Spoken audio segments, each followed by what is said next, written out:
Hi there, so I'm Eclipse, and I got a few questions asking how I make my tails. These are yarn tails, by the way, so yeah, this is my main one. It's kind of long, I guess. So yeah, I'm gonna be showing how I do that and stuff. So first of all, the materials we're gonna need is obviously yarn. I'm going to be making a foxtail. I would, if this is your first tail and like you're like just starting out, I would say do one color. The next thing you need is a pet brush. You can use a comb, but it doesn't brush it out and like make it like fur. It more just like makes it kind of like wavy and stuff. If you ever like unraveled yarn, that's what kind of does, and it takes a lot longer. All right, the last three things we need are scissors for cutting the yarn so that we can, you know, all that stuff. A bag to put all of the extra fluff in because, yeah, you don't want that getting all over the place, trust me. And also, if you, like, do sewing or other stuff like that, this makes great stuffing and filling and stuff. And it's a lot more, environmental friendly than actually most stuffing that you find at the store, so that can help with that. And then last thing is clips.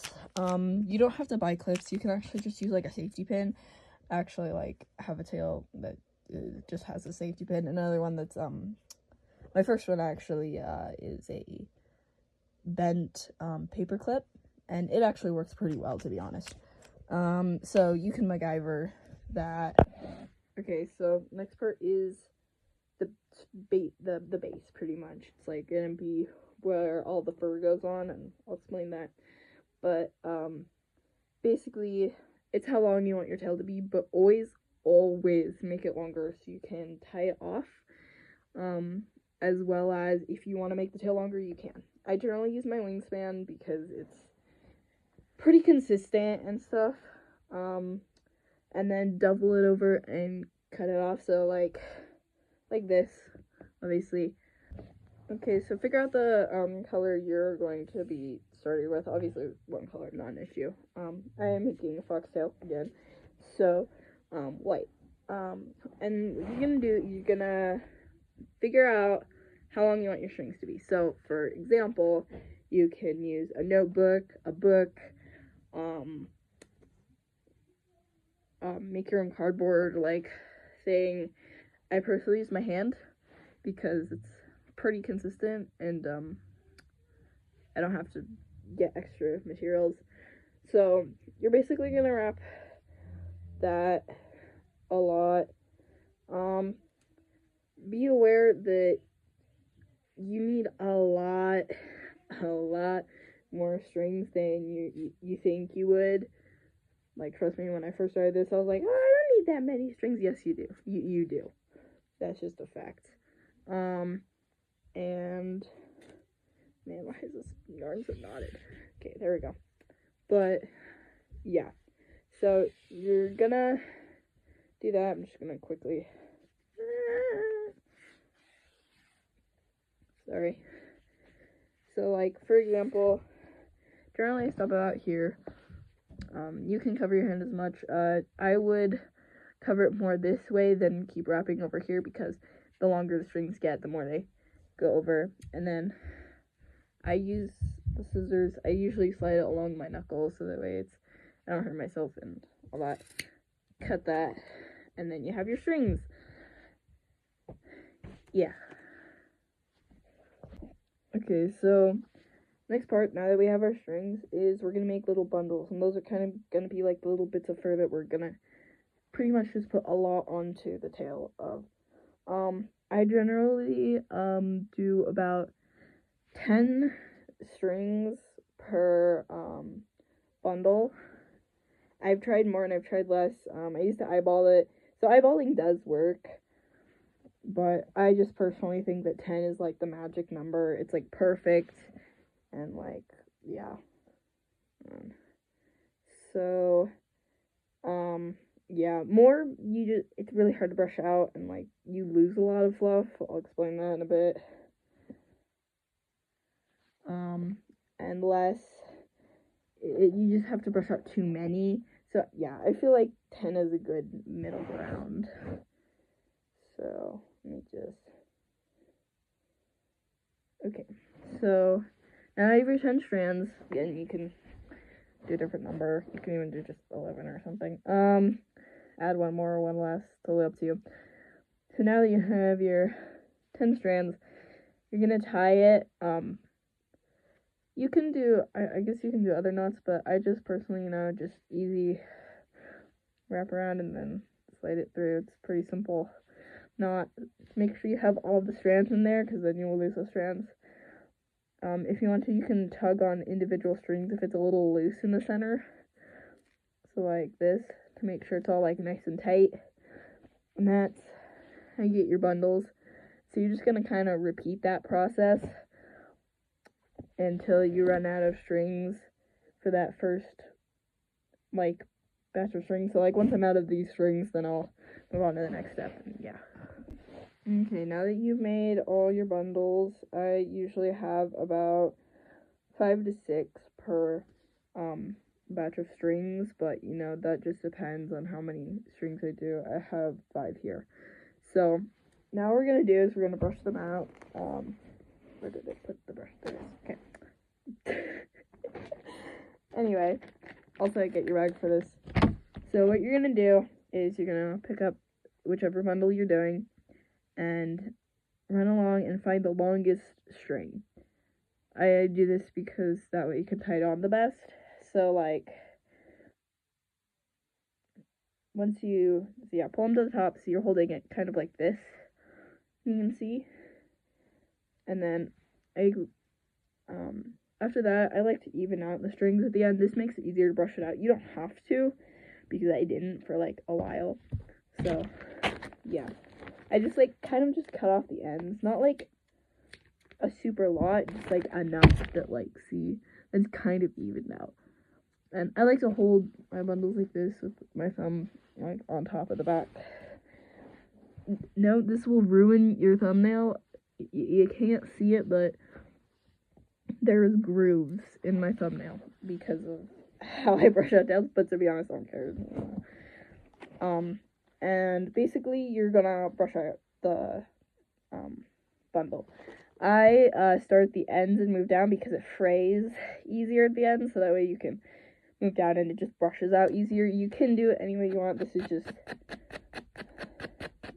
my personal favorite way. Also note, it's even for, oh my god. Yeah, there's fluff will get a little bit kind of all over. So like be aware of where you're doing it. Also, once I get the ends, usually I find like a flat surface that I can brush out the rest, because it makes it easier for the like tines on this thing to get through. So yeah, basically you're gonna brush out all your bundles, and then I'll show you how to attach them to the backbone thingy. Okay, real quick thing I forgot. Do not brush out these 2 little things, because those are what you're going to be using to attach to the tail. And the other thing is, usually this gets full of fluff after about like 1 bundle, so then I would clean it out. Make sure you do, because if you leave it in, sometimes it won't let you brush it out because it's like full. But yeah, so just be aware of those things. And yeah, okay, now that you finished whatever brushing out all of your bundles, you're gonna take whichever one you decide to be first, really doesn't matter, and then take your base doubled up, so get everything even, and then go to the bottom loop, so like all the way down there, and then you're gonna take the 2 little things and you're gonna slide one through, and then you're gonna tie it on. And you can really use any knot as long as it's gonna stay. So I always double knot it multiple times. And so that's pretty much how you get your tail started. Now you can do 2 things. You can brush these two out, but I've had issues with because it gets frayed at the end that it starts coming undone. The knot does. So I just cut off the two.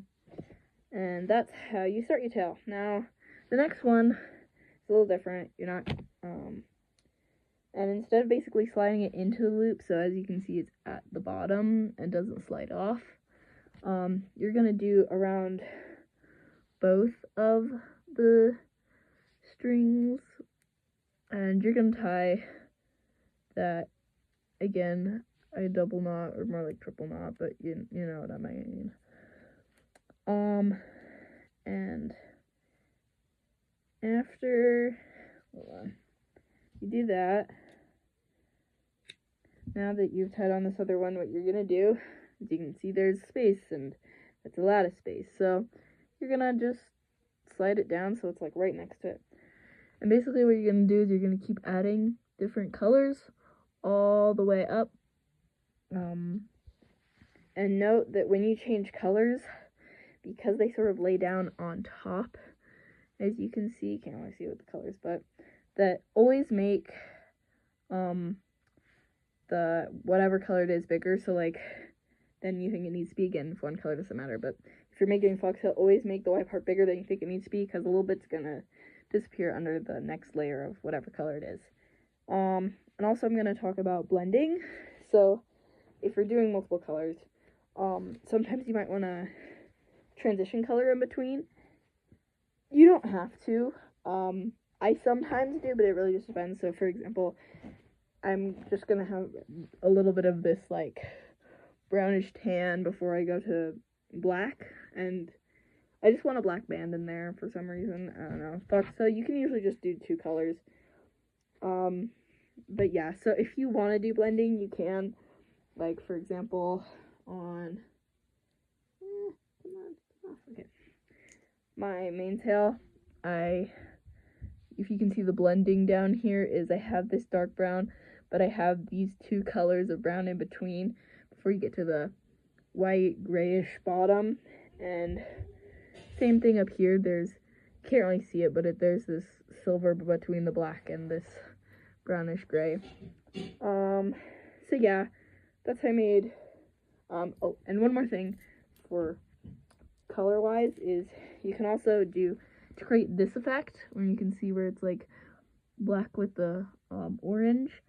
Basically what you do is, instead of doing the bundles all with one color, you do a mix. So like say 5 of black, 5 of orange in this case, and you brush that out together, and then you just put multiple on, and it creates this sort of like cool effect. Okay, so I finished the tail. I mean, it's not like finish, but I'm doing a small one just so I can get it done today.